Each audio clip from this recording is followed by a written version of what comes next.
I originally became involved with the Village Project when I started doing data for them back when we called them iBest and they were working with PTE students. And so I really became interested after I did their data and saw how big of a difference the intrusive advising was making.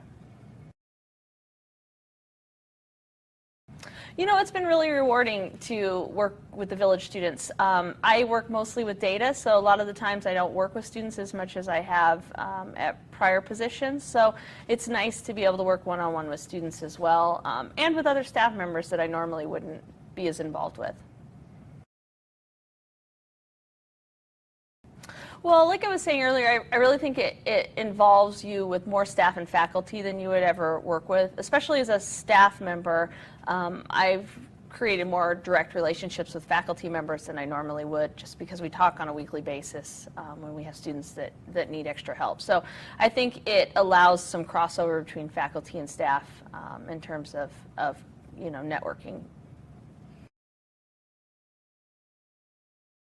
The effect on students in the Village Project is huge, especially for some of them. They really blossom.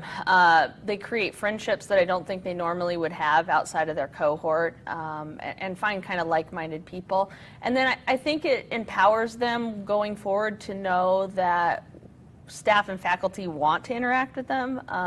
They interact with staff and faculty a lot during their time in the Village Project, and I think it sends them out into the greater college arena to, feeling comfortable to keep doing that.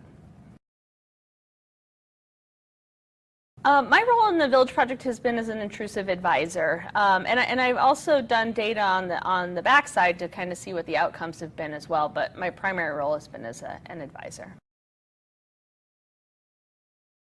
I guess the biggest impact I've seen in my students is their ability to ask for help and be willing to receive that help. Because when they first get here the first week or two of school, I get the idea that I'm kind of following them around and bugging them, and they're not really sure what I'm there for or what any of us are really there for. They're just going to go to class and go home and try to avoid us. And by the end of it, they're really actively engaged with you, and they understand what that relationship, what they can get out of that relationship, and how it's going to help them going forward. So I think really that turn in how students think of us, and then hopefully how they think of all of the staff and faculty that work here.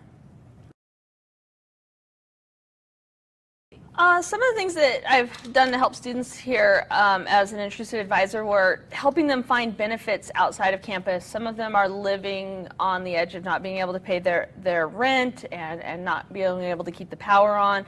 And so really helping them find out what other resources are available to them, and helping them apply for those resources, because sometimes that seems like an insurmountable hill to climb up.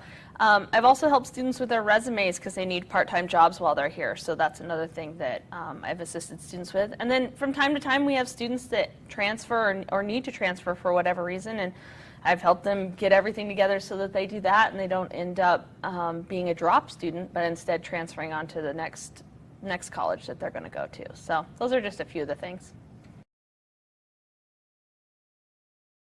Being a Village advisor is not my full-time job. My full-time job is as a data analyst. I probably spend, some weeks I could spend a lot of time, and by a lot of time I mean 5 or 6 hours on this, but other weeks I check in with all my students and it's 30 minutes. It really depends on the week. But just like all parts of campus, we know beginning of school, midterms, right around that last day to drop. Those are times when you're having a lot of discussions with students, but really once they get in a rhythm, it's not that time consuming. I decided to be a Village advisor even though we don't get paid to do it, because it connects you with why you do the rest of your job. I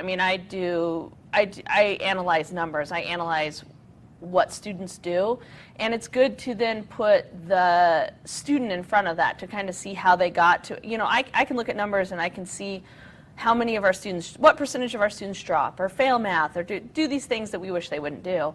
And it's really good to be on the other side and kind of see what led to that. And so it's just a good reminder of why we do the rest of our jobs. And I think it's an enjoying break from the monotony of your regular job.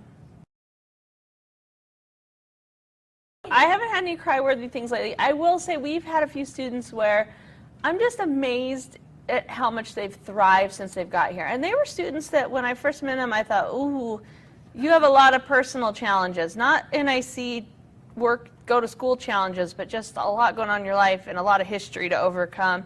And, you know, some of those students have just, I mean, they have thrived within the Village Project, but they're thriving out in their life out from here too because of it. I mean, this is the first thing that's went the way it's supposed to go with our support, and now it's just empowered them to go out and do more, you know, in their personal lives, and to not accept some of the things that were going on with them in their personal lives. And I think that's the longest lasting change, hopefully.